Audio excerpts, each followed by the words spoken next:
ninamu okunyigirizibwa mu bulamu bwange n'okutiisibwatiisibwa mu bulamu bwange. Yes sebo. Ani akutiisatiisa oyo? Omukulu bamuyita Geosteady gwe nali nkola naye. Yes sebo. Akutiisatiisa as in how? Antiisatiisa kubanga twayawukana okitegeera kati simanyi ye buzibu nga ye omuntu bw'alina naye antiisatiisa njogerera brand ye mutaninga down okitegeera kyesimanyi oba nze nkikola budde kikubanga mbadde nkola byange ng'omuntu ekyatwawula nga njagala nange nsandika endongo yange ng'omuntu okitegeera naye bw'otwala akawunti zange ibulaye kubanga yahakinze akawunti zange YouTube n'agitwala okitegeera simanyi oba yiye bwe bayiye kama nsonyi omwesibako naye mbadde nsamaza mpe YouTube yange alemedde passport yange agimpe buli mwata muzo obulamu bwe okitegeera. Oyogedde okutiisatiisa ogamba nti kuba ffe tumanyi ekigambo okutiisatiisa mubaamu ebintu by'okutta mubaamu ebintu gwakutiisatiisa mu ngeri ki? Message zinsindikibwa eri abantu abeeyita bamaneja be ate nga akimanyi ye kennyini ye maneja we bazimpeereza message ezo zigamba zitya nga ziŋŋamba ndekera okutaninga brand ya Geosteady down or else actions will be taken.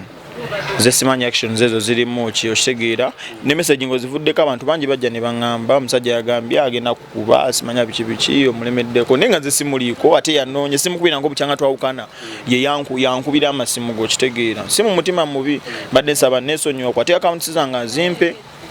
matambuza obulamu bwe ndi musajja muyimbi naye asigaze endongo yayimba ebibyo ennyimba ebyange. Obadde okolagana ne George kuva bbanga kira wakwatagana naye ddi? Maze ne George ndowooza emyaka giwera ne 10 naye okukola naye business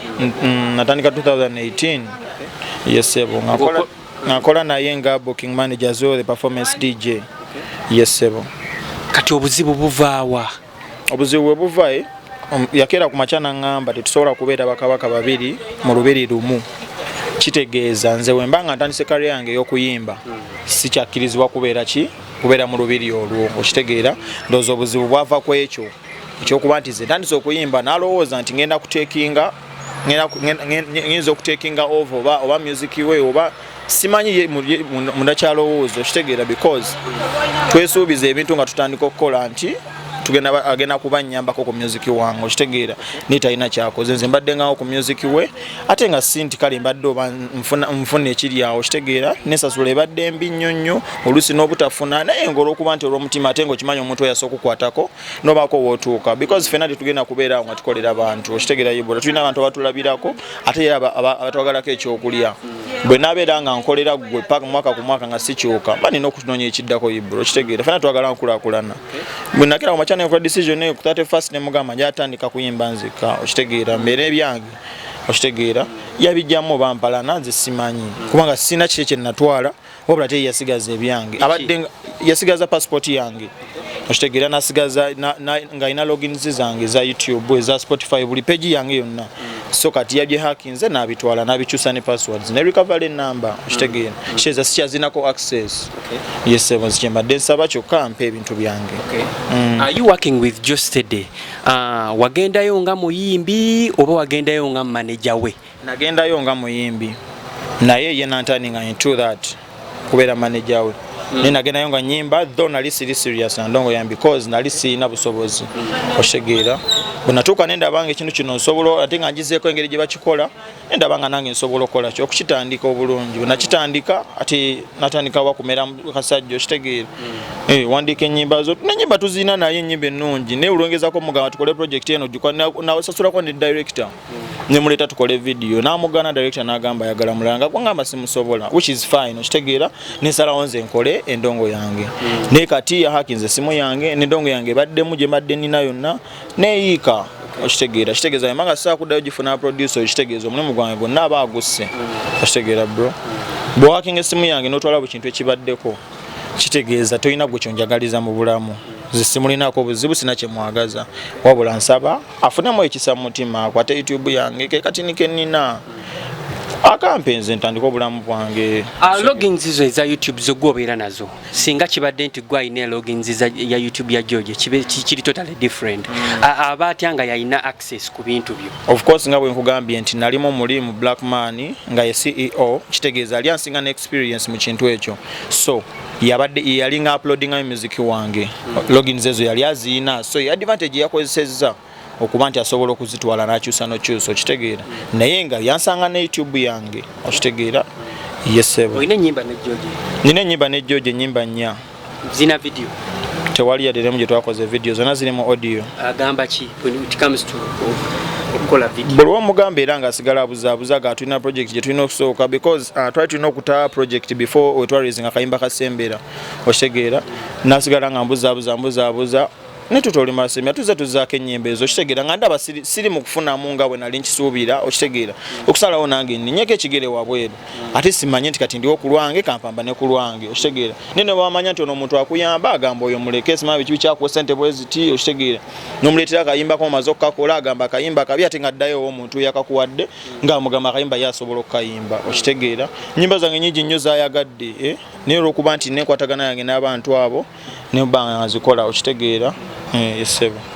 gwe kyokubeera nga George mufunye embeera nye bweti nga mumaze ebbanga lyonna nga mukolagana mwenna don't you think it would have been better ne mutula on the same table ne mukkanya ensonga zino kubanga akuddiza ebintu byo kyali badde beta singa abinziriza n'atambuza obulamu bwe nze kyendowooza because kati mpulira nga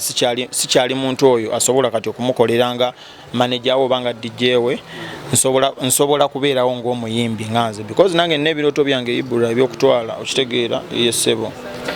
kati ebyobuyimbi byokuba nti wafuuse muyimbi byebimu ku byakutabudde naye obvious case lyayo byatutabula because yaŋŋamba sikyafa ku music we nfa ku wange ng'omwaka guggwako natandika okubanga ne payments zikyuse takyampa ssente kite nga tugera ne tukola kitegeera tuyimba emikolo tukola ki buli weekend tubadde nga tubeera busy nga tukola nnyo naye ng'okola nnyo nomuteeka shows mbyalo gwobeera eyo nofunyayo ebirwadde osuzayo ennaku mmeka novaayo nga tofunye yadde ekikumi ibula mba nabeeramu embeera paka ddi osingako omuntu najja nabeerako yekka natandika obulamu bwe namanyi nti kati atandise Joseph Famous ng'omuyimbi kantambuze career yange Allah anansaasira okitegeera omanyi mulimu ebintu bimbi tutagala kubuusa maaso bagamba mbu actually mbwe biri mu lukuubo nti mbu naawe oyina ebintu byewamukola nti oba oli awo nti wayagalako mukyala we amannya n'eddoboozi bampita Joseph Famous bw'aba alumiriza nti nayagalako mukyala we ajja akyogere mu kamera saagalanko mukyala we tomanya mukyala we asobola okuba nga ye yanjagala naye nze saagalanko mukyala we amazima ga Katonda mu ggulu ndayira sitya ggwe ntya Katonda era nga bye bisinga okubeera nti bye bimu okwava embiranye anti era singa era naye njagala mukyala we bwe nalivudde ebyatu bya Katonda bizibu bwe navaayo ate ne mukyala we naavaayo era kati simanyi amaze okumanya nti gwe naye waliwo enkolagana ennene nnyo ne mukyala we nze kyendowooza Geosteady ngayo omuntu waliwo ekintu ekimusumbuwa naye si mukyala ndowooza asobola okuba nga alina ebintu ebyo bimutuukako ekiro nga ffe byonna tetubimanyi tetwetaaga okutegeera yalina obitubulya kuba bisumbuwa ye yesebo ate kikigirawo ekyokuba n'omukazi ate ng'ogamba mukazi we ate bintu kati omuntu asobola okukubulira amazima yo omuntu abaddeko mu black man konze naye ani yayagalira ni mukyala wa munne ye yayagala mukyala wange saagala nko mukyala we naye ate nze ekyo kisobola twawula naye era twasigala tukolagana nga ate n'omukyala ajjawo nga nange wendi okitegeera ekyo nenkireka ye yayagala mukyala wange saagala nko ku mukyala osobola okwogera mukyala wa boosi wo akwegombyeko okigwe kale tomanya mune abakazi bakola ebintu naye nali sisobola nze because twalina respect fena nga tumuyita mama okitegeera obula ye yeyagala ate mukyala wange naye nze ebyo nabirya buli kiwaani muganda wange because manyi kyenjagala mu bulamu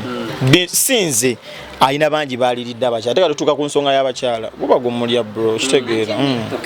kati gwe wali omukyalawo tewanoomamu mu ngeri emu baki yibula ebintu by'omukwano bineeno bizibu nnyo tosobola butanooma naye oba omukyala mbadde mulinamu obutakkaanya because omukyala twafunamu obutakkaanya ne tugowinga law ku communication okitegeera kati weyakozesa advantage eyo oba yabako ebigambo byeyamugamba omukyala teyaddamu kumpa budde okitegeera bo ne batekinga ova ne tusigala nno nga tuli ffenna nga n'omukyala ajja ne tugenda ne out nga naye kwali basingadde musobola kukitegeera okitegeera naye ze ebyo nga nabiri ekiwaani because nali manyi kyenjagala mission yange teyali ya mukyala teyali yabakyala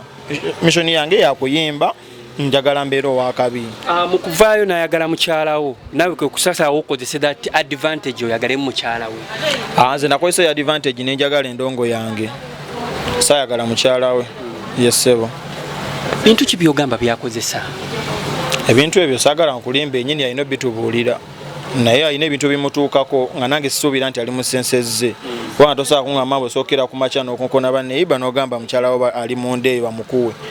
okitegeera nga te neyiba talina mukyalawo oba mulamu bulungi kitegeeza alina ebimutuukako eyo asobola okubanga oba alina simanyi yitagandoza dde yatereze ku mpewo zeewaabwe kubanga sijja waayiriza kino kimu kye simanyi kugamba bintu bya kikabi ebimulisumbuwa mu ngeri emu endala kisobola okuba ebintu ebirala balina ebintu ebimunaye byebakozesa eyo tomanya bisobola nga byamutabukako ne ka rehab yetaaga tumutwaleko mu rehab oba in fact solution esinga mutwala mu rehab yekijja okumalawo buli kimu don't you think oli mukubanga oli mukutanishinga linnya lya George okumubuukirako era singa kyenali njagala singa najja lunaku lwe navaayo oba ennaku ezaddako naye tuba nga tumaze emyezi 3 nga sikyogeranko kino Ibula kitegeeza zisagala linnya lya George wabula ng'omuntu njagala ntambuza obulamu bwange mu bulungi simufata tanfata okitegeera because abadde nga jja newenkolera nina nights zenkola eyo nga jjawo ne mubongako kitegeera mutima mulungi nga simuyinaako mbeera era singa njagala linnya singa namubuukira dda my friend okitegeera singa n'endongo yange nagitadda naye nze ndi ku bulwange era nsaba busabi yampe bintu byange ntambuza obulamu bwange bannange nange njagala kubaako ko omuntu wakabi nenga siita mulino linnya lye oshege ntuse mu kunyigirizibwa nti ebintu byange babitutte kwe kuvaayo Ibula singa tatutte ebintu byange salivudde ebintu bingi byenkoledde George nali badde najja dda neŋŋamba nti nakola kino okitegeera mpandiseko ennyimba muwandikiddeko ennyimba okitegeera tasobola kuvaayo nakuwayadde big up okitegeera muwandikidde ennyimba nga kinaki ye yennyini azimanyi okitegeera muwandikidde ennyimba nyingi gyeziri zatandaba nakuteezimu okitegeera obadde okola ne George yese ebbanga eryo lyonna mwayawukana naye osazeewo okuvaayo leero why today kubanga kyantuuseeko lunaku lwaggulo bwe yahakinze essimu yange okitegeera nga bwe nkugambye Ibula nti ze bwe nzija nekujjako omuzindaalo guno tosobola twala ssimu yange tosobola twala accounts zange notwala essimu yange nosuubira ngenda kulya nkolera ku ssimu kebere marketing nkolera ku ssimu music wange ali ku ssimu okitegeera bwe wakinga essimu yange yonna yayiise okitegeera ne accounts zange zonna nazitwala Ibula natuuse nga mpulira ndi mu kunyigirizibwa era interview ndoza yabajje nakoze eggulo nadde munyivu nnyo okitegeera mpulira nga ntuuse ku nkomerero omuntu okujja nakuwoninga nagala yeto genda wali eri George yasindiseewo omuntu bwati agenda kukola kino okitegeera ekitali kirungi so kati okuvaawo embiranye eno yonna kyo kimu tugambe nti byebimu ku byaviirako ne mukyalawo kubanga ano Bahindu mukyalawo ye balina nsonga zaabwe era be balina ozoogerako ezo ezabaawula